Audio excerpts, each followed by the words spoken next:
Okay. Okay, I was just trying to mention now. Let me just go through the consequences. The consequences of women that are abused can be physical injuries. It can be constant headache. Women are never happy because they have that torture already. They have sleep disturbances. They have excessive fear. Once they see anybody, once they see particularly any man come close to them, they get scared. Now they begin to think of suicidal ideations. Now, so many people, in fact, it used to be unthinkable in my own society, where people would think of committing suicide. It was unthinkable. But these days, so many people, so many ladies now think of committing suicide as a result of frustrations they have received from abuses, particularly from men. Now, one of the consequences again is complete hatred for men. Once they are frustrated, I know I can remember a Nigerian newscaster who was abused by some Nigerian gentlemen, went to somewhere and they had to commit suicide. And what happened was that after the abuse, anytime she saw a man, she became scared. And that led her to go to commit suicide. Now, generally, such women, such girls, become naturally very, very hostile because of the experiences they have gotten. Now, what are some of those justifications? What are some of those justifications where some people, would like to harass women, particularly in the community I come from? One, the reasons are very, very simple. Reasons that lead to abuse of women. Some are just simple. One, like a bowl of food. A woman goes to cook, for instance, and maybe she does some other things, and in the process, the food gets burnt. The husband comes to beat the wife. Now, argument. So many men don't tolerate argument from their wives or from ladies. They become very hostile when they begin to argue with women. Why should that happen? Then, some other reasons are that women don't take permission from them, that whatever women need to do, they have to take permission from the men. Now, some other reasons include neglecting children. The men folk feel that women are not taking proper care of the children, so they need to be beaten. Then, some are that they are denied sex. Sex should be symbiotic. And of course, others are that they disrespect their parents. Where husbands, for instance, believe that their parents have been disrespected. Well, in the society in which where I come from, once you are married to the family, because every member of the family needs to be respected. Now, where the husband or where the family members feel that the wife, the spouse, does not respect any of the members of the relations of the husband, then some men don't take it easy.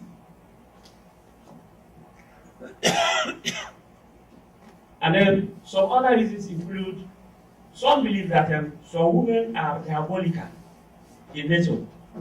Well, you do hear of some occultic activities in our own country where they go diabolical and they are here, but spiritually they are not here with you. They are somewhere else. I don't know how to do it, but it happens.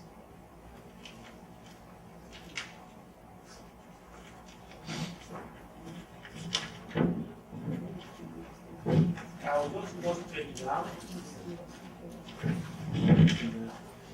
Now, women and children that are abused, what should they do? When women are abused, they should pack an emergency escape bag. Once the woman is abused, the next thing is to just make sure pack an emergency escape bag. Pack some of your things, and then you leave. You move away from that environment so that you are not further malhandled. Then call a domestic violence hotline so that you can be protected, so that somebody can come to assist you get out of that situation. Now call an emergency services, document all the incidents, because there are people who beat, say for instance, their spouses, but when they are asked, they deny. So women should begin to package some of those evidences of abuses on them. Then find a safe shelter. Run to the nearest safe shelter. Then go to the hospital in case you are injured. Then seek an order for protection. If you have found yourself in one of the safety areas, you can report the security agents for protection so that you are protected. And then, of course, take a safe decision. Whether after that it will be good for you to go back to that environment or not, the decision is yours.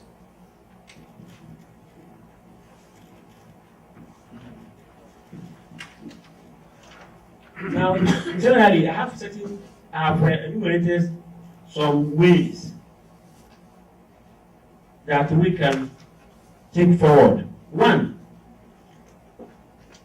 of the ways in which we can address the issues of women and girl child abuses are as follows. One, intervention from parents, family members, religious leaders, and good friends on marital issues. For instance, people need to seek guidance from this. Parents should be very, very close to their children. Then seek guidance and counseling services from experts. Don't think that you know everything. You can always seek for an advice and you can be guided properly. Then you can always seek for intervention by law enforcement agents. Anytime you are abused, then the nearest thing is for you to go to law enforcement agents to seek for protection. Don't hesitate to do that. Then parents and women should be responsible at all times. There are so many parents that don't even know how to bring up their own children. Well, in the society in which I come from, it is the collective responsibility of every member of the society to make sure that children are properly brought up. Now, particularly the female children, they need to be guided because they need more guidance than the boy children. Then, in the society where I come from, for instance, one of the reasons why women are abused is indecent dressing. We don't tolerate shabby dressing in the society in which I come from.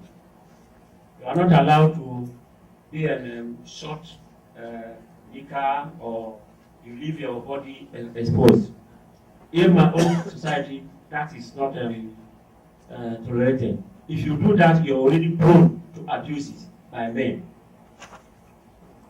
Now there should be no timeless people, timeless culture. Now those cultures that more or less are timeless, and then those people that are more or less timeless should be advised that there's no culture that is timeless and no people that are timeless. People should be able to move with time so that those bad cultures should be eradicated. There should be no gender discrimination by parents and government for whatever reason. There should be no gender discrimination. Women, you have to take that advantage and make sure that you do the best you can to make sure that your gender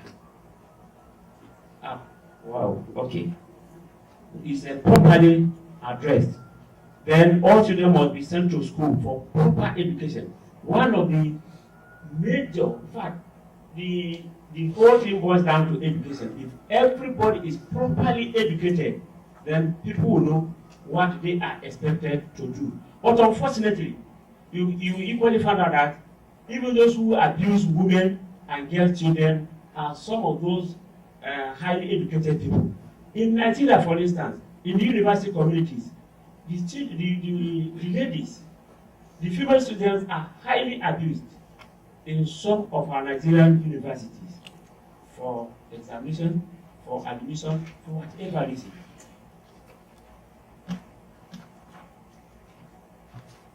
Then forced marriages should be banned. It is one of those things that consider one of the abuses, one of the major abuses for the women is early marriages. And of course, you know that when a girl is set for marriage at a tender age, she is prone to one of the major risks in pregnancy. One, early pregnancy. Any pregnancy below the age of 18 is a risky pregnancy. Two, any pregnancy in less than 2 years after a childbirth is a risky pregnancy. Three, any pregnancy after the age of 35 years is a risky pregnancy. And then number four, any pregnancy after the fourth childbirth is a risky pregnancy. So those children that are sent early marriages are prone to one of these or all of them. Now, victims of abuses should cry out loudly. They shouldn't go into hiding. They should talk so that the entire world will hear them. If they don't talk, nobody will know what they are going through. It is unfortunate that in the society I come from, so many abused women fear. In fact, the family feels ashamed for them to come out to talk about what has happened to them because of shame. The society believes that it is a slap on the family's face for a lady to come out to mention some of those things that she has undergone through. Well, let me just round up by saying that we should encourage she for she, and we should equally encourage he for she. Now, what I mean here is that we should talk to the girls, mature girls, to talk to younger ones. Let them educate them. Let the mature the women talk to younger girls. And then we should now bring up boys or men who should equally talk to girls. And then finally, let me end up by saying that women and girls should note that their existence does not depend on men. Thank you very much.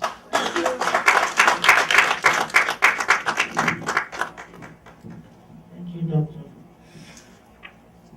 Even though time is running, we would have wanted to hear more of these issues. But we have to cut off because of time factor. He has given us an in-depth of issues and also came up with some strategies. So we will be able to address that if we have time for open discussion further. Now I want to call on the Reverend Father Vincent Booth to please come and please let's know that if you can just limit to 8 minutes, please. Please, so that we'll move on. We don't want the next group to throw us away. Let's come over here.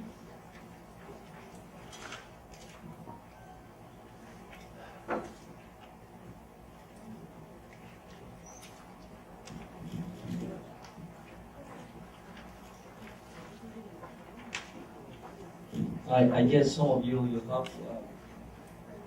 have a file that has my presentation here with you.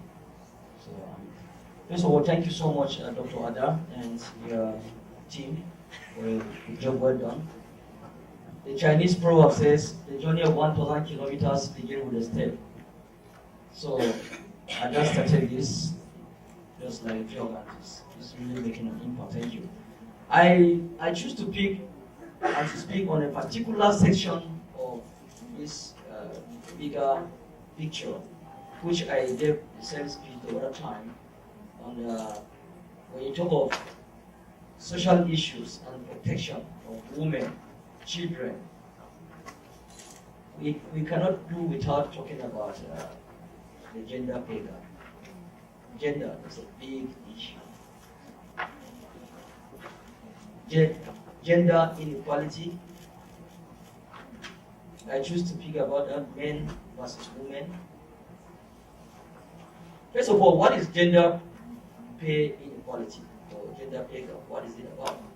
We all have our own point of view. We have our own definition. We have our own experiences. But for the purpose of this very presentation here and now, I would like you people to hear and know that gender wage gap is the average difference between the pay men and women earn who are in the workforce. If we are able to address this matter, it will be much easier for those women who are the parents of the children. If they are of that level abuse at this professional level because of their gender, then we have to focus on it. What can we do about it? There must be a way out. And so gender pay gap can be as a result of so many things, which my fellow professional colleague Dr. Norman has highlighted. I love the way he approached it from the early childhood in the education level, called the kindergarten level, K-12 level. Where I'm talking of the gender level, the highest level, where because of this issue not addressed right from the floor, it affects everybody. So what are the reasons that cause the abuse? One of the identifiable global reasons that everyone knows about is access to education. Access to education and lack of access to education. Education is a weapon and a tool that it depends on how you use it. You use it to develop, you can use it to destroy, you can use it to block, you can use it to enhance. However, for some reasons, so many people today, globally wise, I'm talking of globally because of all the trips, all the travelings I've done, and all the speaking I've given, I discovered that everywhere the same issue is going on in different ways. Access to education given to one-sided people, they become too powerful. Lack of access to other groups because of their gender position, gender status, of which they never define when and how to come to this world, they suffer a lot. Because of that, they suffer abuse. These are all social issues, very serious social issues. If you deny me of education, and I'm supposed to be part of you, you are part of me, and you see me as only a tool, only to be producing children, a factory for producing your kids and making you look good, and yet you don't want me to have education because I'm a woman, and that is an extension to my own children that are daughters, that is a big issue. And it must stop. My brother doctor mentioned it, and I believe my fellow colleagues will affirm this.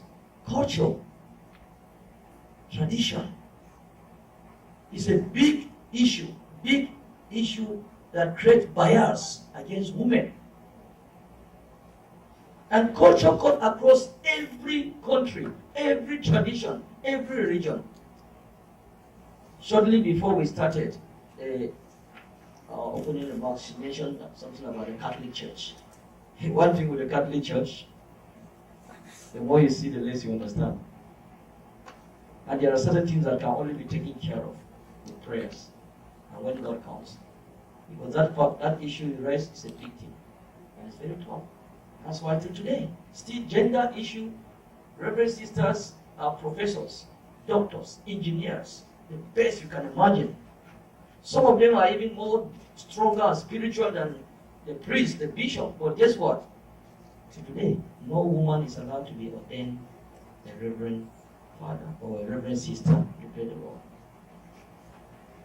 These are all the abuses that goes along at different levels.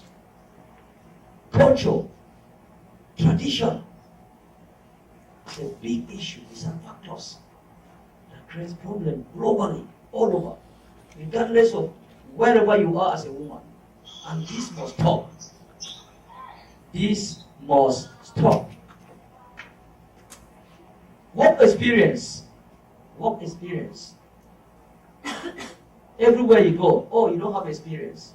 How many years experience do you have?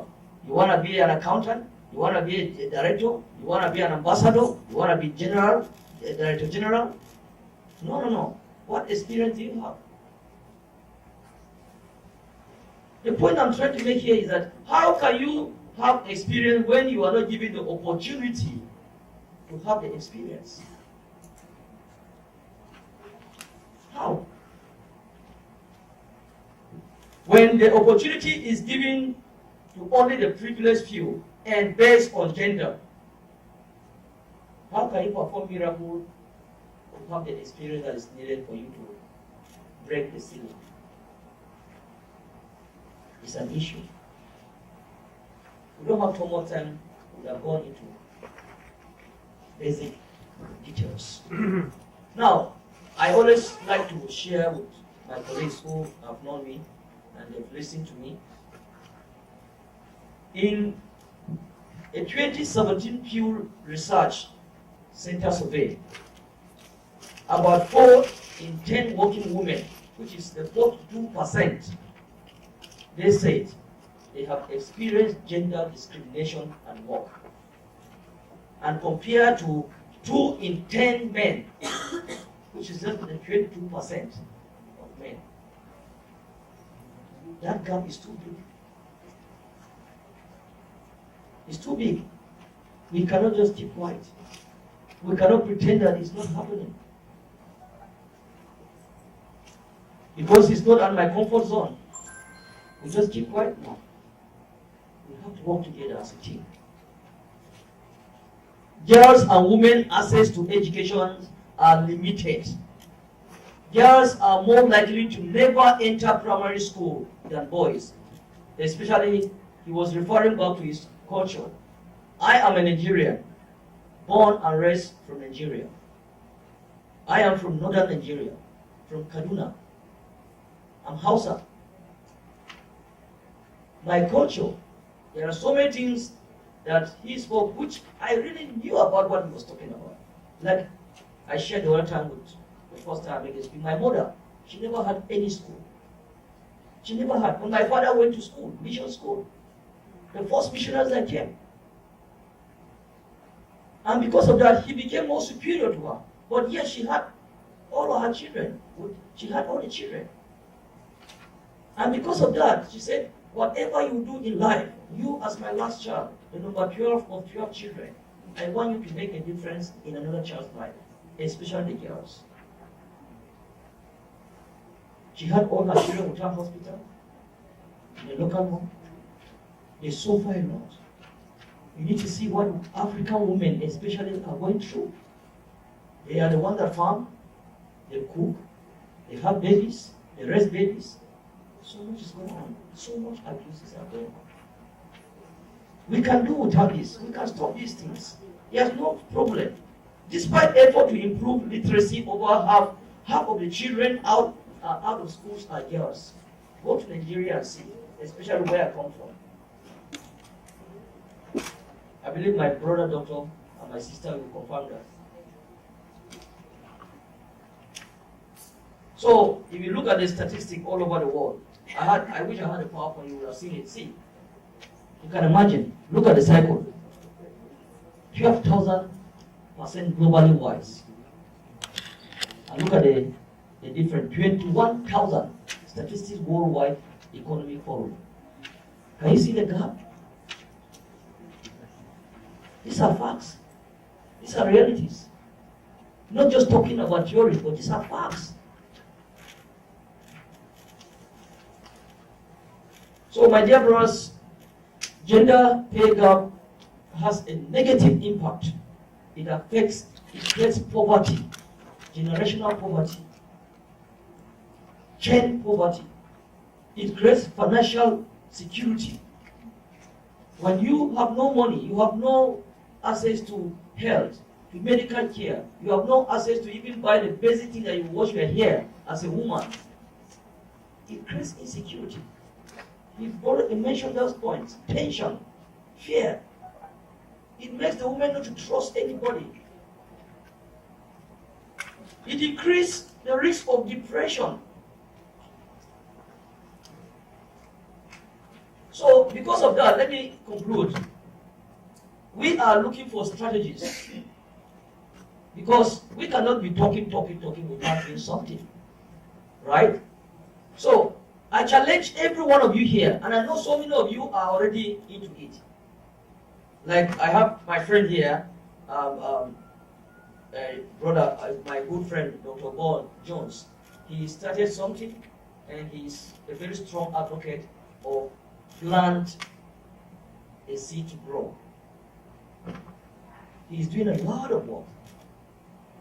My colleague here, whom I made a professional colleague, he does a lot of things, writing, making sure the whole world is aware, because when you don't have information, you are worse. They will deny you of anything. They make sure they bring out the information out. My brother here, for how many years here, they try to push, providing all possibilities for us to meet and talk.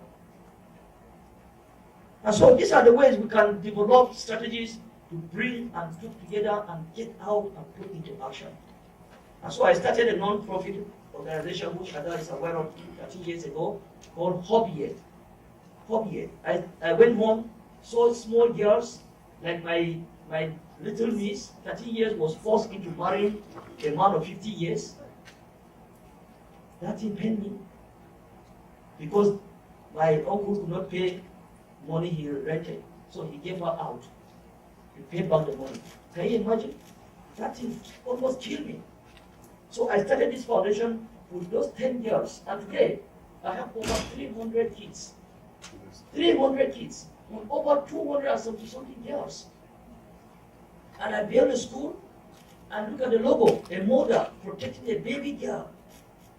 Because the boy is already at the advantage. So with time, you look at the school now, from 10 to over 300 kids. So we do a lot of work. We make sure we give them good clean water. Look at me here with them. I go to the remotest villages. When I go back to Nigeria, I live here, but I go to Nigeria every time. I go to the remotest villages, get these small girls, and give them hope. You see, these are all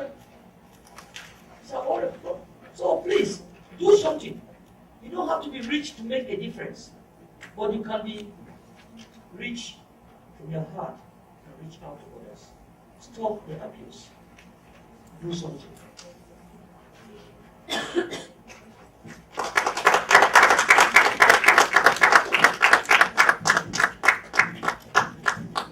Thank you, Father, for those strategic interventions. You know, I acknowledge just much for one thing. They do want to put women to talk, and it's a very good. I think it's a very good strategy. Let us learn from the men. Because we won't talk about abuse. Who are abusing women? Sorry, who are abusing women? And I thank God they are here with us. And I'm happy if their interventions they are sharing with us. Thank you so much, Dr. Bono. And I don't want to waste more time because our time is fast running. And I'll call my good friend Mohammed to give us a call to action initiative on this stuff before we go to open forum. Thank you. 8 minutes.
Good morning, everybody. I don't want to take much of your time. My name is Mehmet Kılıç. I'm the president of the Journalists and Writers Foundation. It is an international civil society organization based in New York that is dedicated to the culture of peace, human rights, and sustainable development. First of all, I would like to thank the organizers for inviting me to this important panel discussion. And I believe that fighting against gender-based violence is a shared responsibility. Men and women, we all have to work together. We have to put our efforts together to fight against gender-based violence at the national, at local, national, and global levels. Governments, private sector, and civil society should work in collaboration to achieve the Sustainable Development Goals, in particular, goal number 5, gender equality, which aims to end all forms of discrimination against women and girls, and at the same time, goal number 10, reduce inequalities within and among countries. Today, I was asked to talk about some applicable strategies that can address gender-based violence globally. I would like to share 3 strategies developed by a member state, by UN Women, and an NGO. Before I go into the application strategies to prevent gender-based violence, I would like to share some facts and statistics about gender-based violence. Also talk about violence against women. So my colleagues, they talked about the importance of knowledge and facts. If you don't know these facts, you don't really understand what is gender-based violence or abuse of women. Gender-based violence is a violation of human rights that cause significant social, economic, and political challenges for individuals, for societies, and nations. Some of the forms of violence against women are physical, sexual, and psychological forms. Gender-based violence limits education, equal access to education, which my colleague mentioned. It reduces productivity and economic development. It prevents individuals from participating in social and economic engagement in life. Gender-based violence also threatens safety and security of the society. It violates the dignity, health, and human rights of individuals. So when we talk about all these factors and we think about the Sustainable Development Goals, we understand how gender-based violence and Sustainable Development Goals are interrelated or interconnected. Women and girls are the most vulnerable group that are affected by gender-based violence compared to men and boys. According to the United Nations Women, almost 750 million women and girls face forced and early marriage before they are 18 years old. According to the UN Women, 1 in 3 women and girls experience violence in their lifetime. They are either beaten, forced into sex, or otherwise abused in her lifetime. According to the UN Population Fund, 50% of the sexual abuse worldwide are against girls 15 and younger. So when we think about all these statistics, we kind of like understand women and children, women and girls are vulnerable, but we kind of like understand how vulnerable they are. And then that creates a different kind of like understanding among us. Of course, in the context of humanitarian crisis, conflicts, wars, or emergencies, women and children are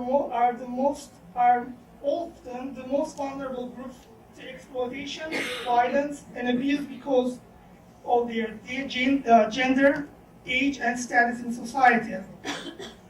When we talk about women with disabilities, they are 2 to 3 times more likely to suffer physical and sexual abuse.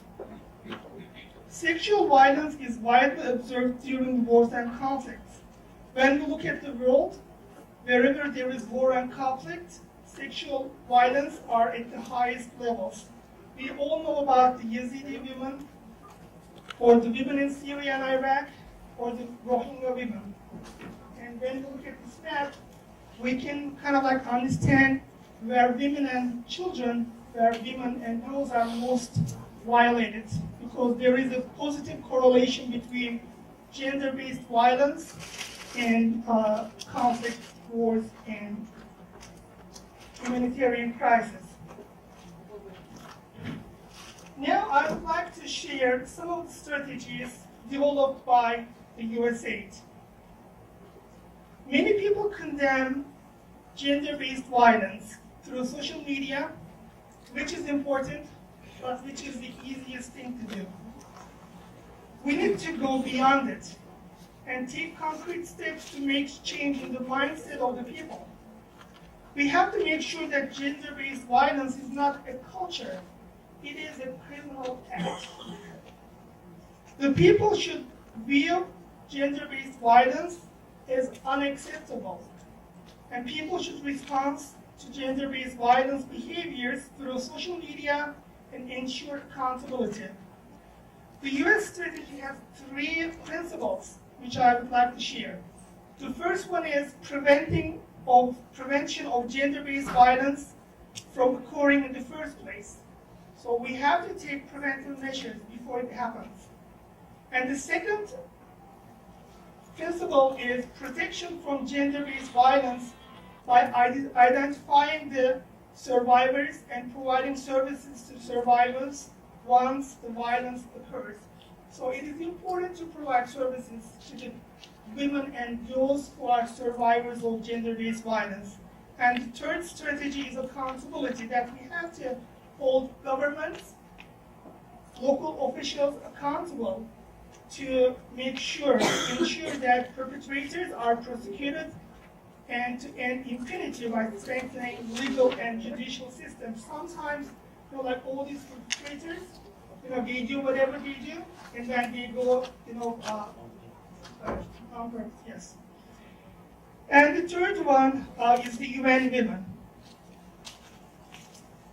I would like to share, some of the strategies by the UN Women. The UN Women has come up with a campaign against gender-based violence with 16 ways and 16 days of activism to end violence against women. I would like to share just 9 of them. The first one is listen to the survivors. There are many campaigns around the world such as Me Too, Time's Up, or Niyuma Menos. The second one is know the facts. We talked about facts. 1 in 3 women and girls face physical or sexual abuse. And the third one is share your story. Do not keep it to yourself. Share your story with others to name and shame the perpetrators, raise awareness to prevent it happening again for you and for others. The fourth one is economic empowerment of women. Help women to become independent and economically stable individuals. The fifth one is learn about gender-inclusive language to fight against bias and stereotypes. I would like to share some language, gender biased language. For example, in many cultures, we say that, oh, don't do it like a girl, or don't act like a man, or you say like act like a man, or we say, oh, that's a woman's work, or we say like men don't understand, or boys don't cry. So all these gender biased language within the culture is kind of like promoting gender-based violence. And the sixth one is know your rights. We have to make sure that we learn about the Universal Declaration of Human Rights as well as our civic rights. And the seventh one is to mobilize men and boys. We should work all together as women and men, girls and boys, in making a change in the society. And the eighth one is make a donation. We should support initiatives just like my friend mentioned,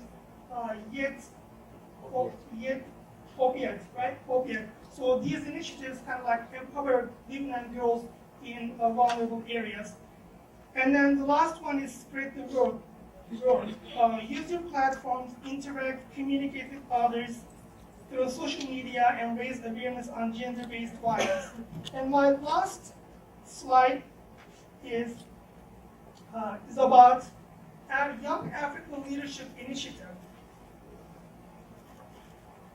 There is, again, like one young man. His name is Thierry Kianza, who is a national of Burundi who witnessed the mistreatment of women and girls in his country during the Civil War. In 2007, Young African Leadership Initiative Network supported this gentleman and his colleagues in establishing a social activist group to promote and protect the rights of women and girls.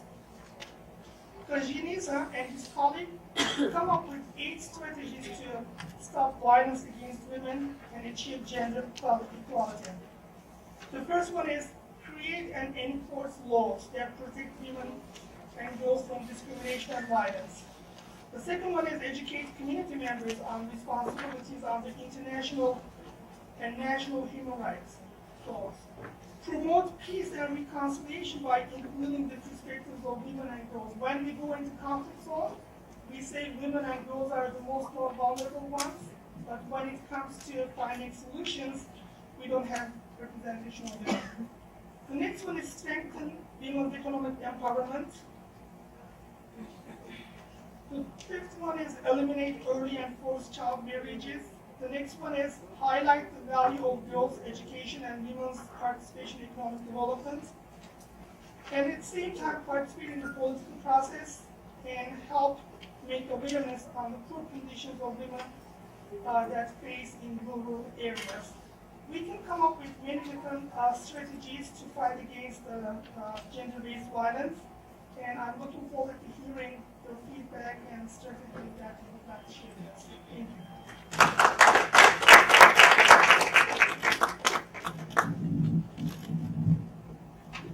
Thank you, Mohammed.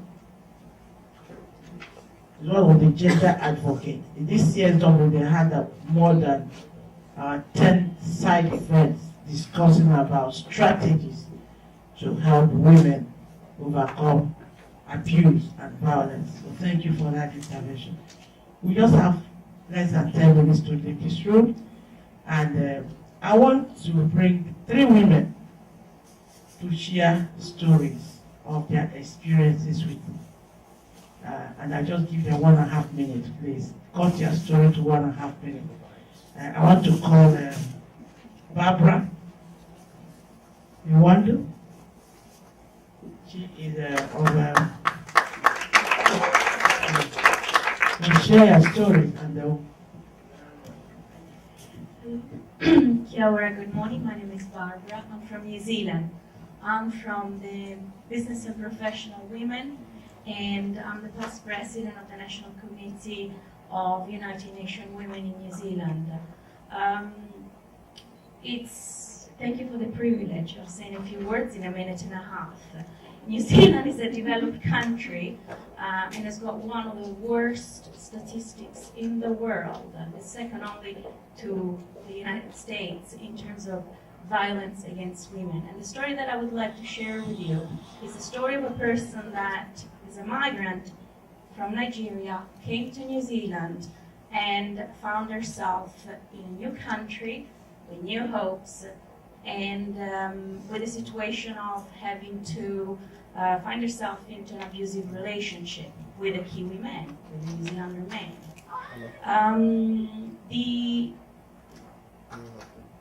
It's very difficult for people to arrive to new countries when they lose their families and their networks that is left behind. How can they really then find safe places to be able to talk? How can they have no one, no family they can talk to? So many times religious type of situations, churches, etc., they're not really accessible because she found herself specifically to having been linked to a New Zealand man and not to a Nigerian man. The community is very small, and I live in Wellington, which is the capital of New Zealand. And so that I just came across her while she was driving me from the airport to one of my meetings, and she's a taxi driver. And she shared with me that story. And so, what do you do? I could have called the New Zealand Women Refuge. I could have called the police in order to support her. Instead, what I did was to facilitate a meeting with the Ministry for Social Development and Social Workers, which belong to what is called the Federation of Multicultural Councils, and work very closely with women that experience violence. And it's a simple story, I guess, a story that actually had a happy ending, because with that story I then befriended her, and whenever I was in Wellington and I had a minute off, I was either catching her taxi or I started to invite her within the network of business and professional women. And so that with that, I believe she entered within an inner circle of strong women. And I think that that was together, I guess, we can help each other. And I believe that what you said before about the approaches of UN Women, certainly they're all very, very important. You need to know the situation. But from a human standpoint, I think that we're all the same, men, women, intersectional. And I think that it's within our inner circles, within our families, within our friendship, that we can really assist, support, and become better human ourselves, I guess, as well. Thank you. Thank you so much. A very, very strong strategy, empowering your fellow women. And with this, I want to pass this book out for anyone who is interested to work with ShawSmile. ShawSmile just launched the global campaign on gender world, and these are part of the strategies encouraging fellow women from any part of the world. So if you are interested in working with them, put down your name, your email address, and your phone number that we can be reached out. Yeah. Without wasting much time, I want to call on another person. My sister behind. Hello? I don't know why I wrote your name. Yes, yes. Please, just 1.5 minutes. Share the story.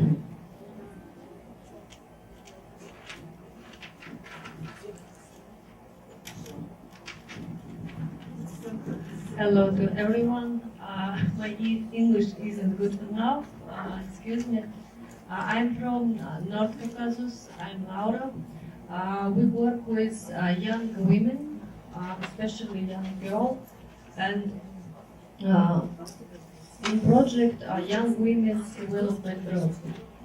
In our community, many stereotypes against women.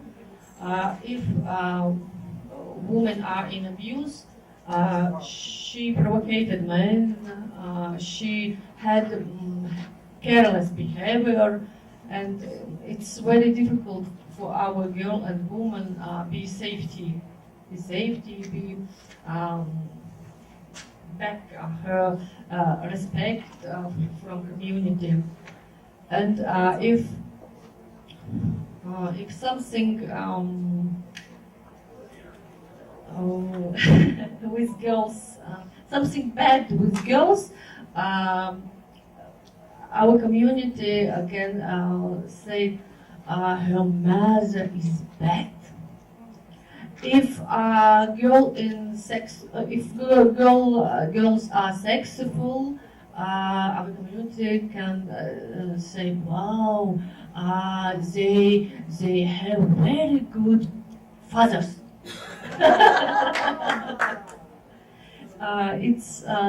It's difficult, and many NGO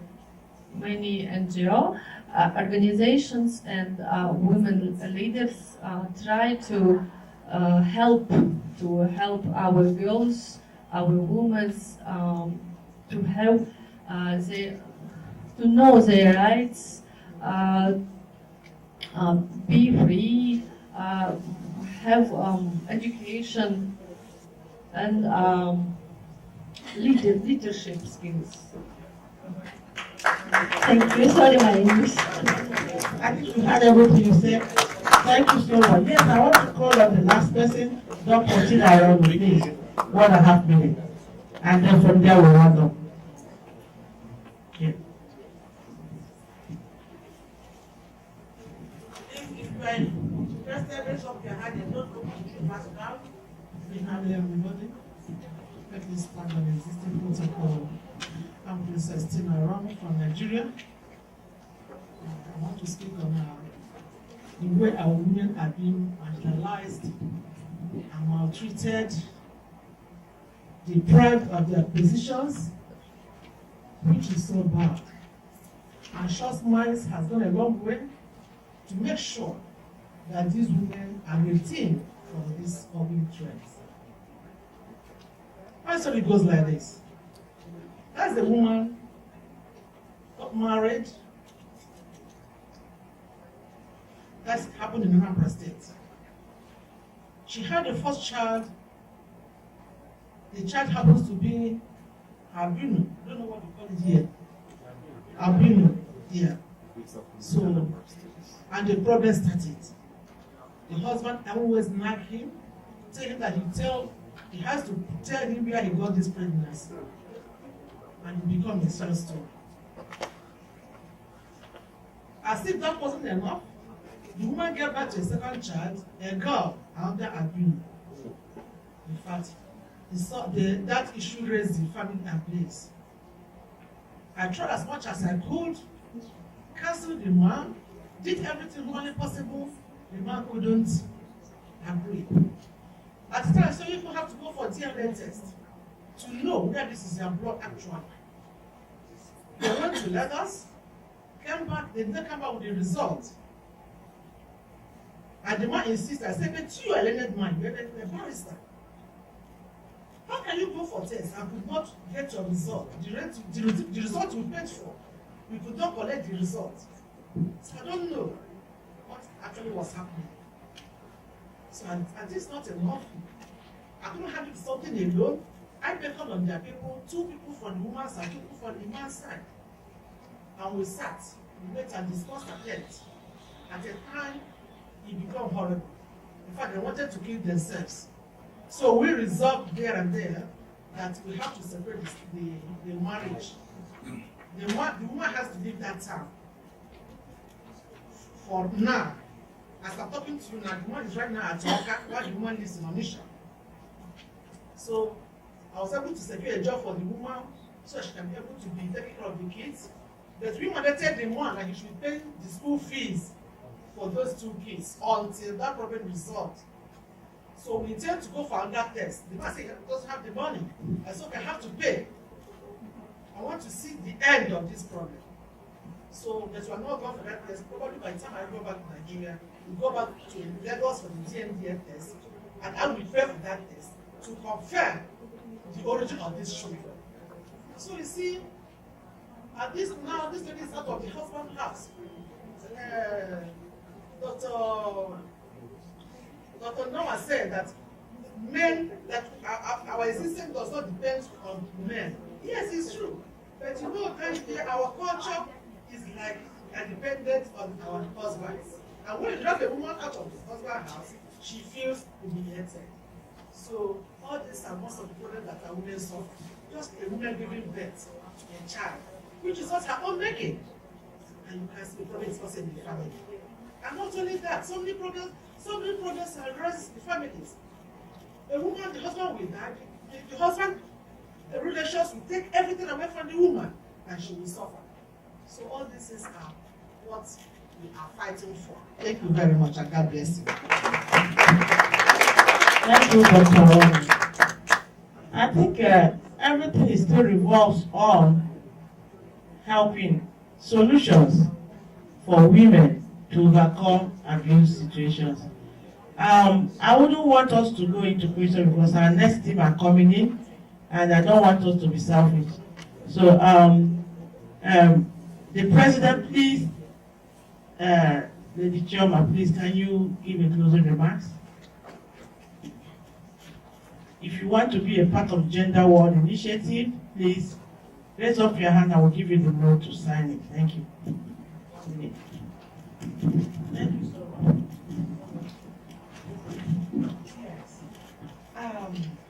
I am so excited. Yes, we're getting there.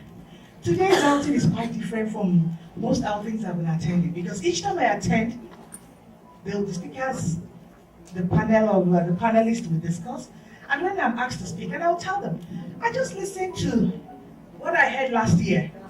What happens to women? What happens to women? What UN Women had suggested. How far have we gone to our various localities to make sure that those things are operational?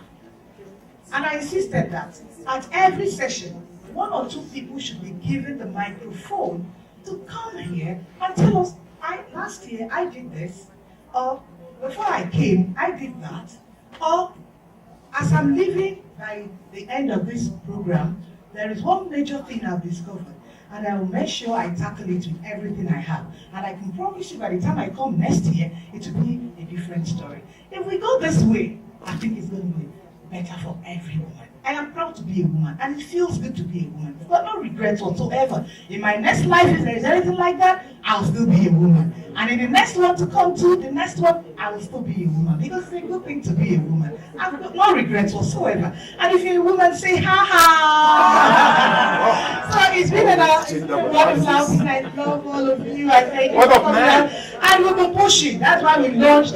We are Short Smiles Women and Children Advocacy Initiative. But because we didn't really feel, we were not feeling the vibe, we were not feeling the power, we're not feeling the strength. We decided to create the gender world out from Short Smiles.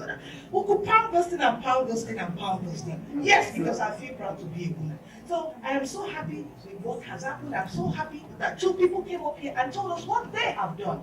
Please, I've seen your faces, I've recorded your faces. I hope you come here next year. And if I meet you, I'm going to ask you, what was it you did differently for that woman in the facility that is not being treated nicely? What was it that you did in the remotest part of your county, your village, or whatever, for that privileged woman? With that, thank you so very much. Hope to see more of you again. If you want to work with us, the booklet is there. I want to see like 2, 3 people. Let's push this. Let's push this. So when next we come next year, we'll tell you what we're able to do together. Please feel free and then put your name, emails, and then we could. I might not come down to your country. We could do mails. Hey Leslie, you could do this. Hey, see what I did and it was good. Could you try it? I put up this legislation. I used this and this and it worked. Could you do it? Thank you so very much for coming. I appreciate all of you. Thank you, my wife. Thank you all. Thank you all. If you see the hashtag, put a smile into Gender World. Put a smile into Gender World. Hashtag. So let's keep on. Thank you. Can we have a group photograph?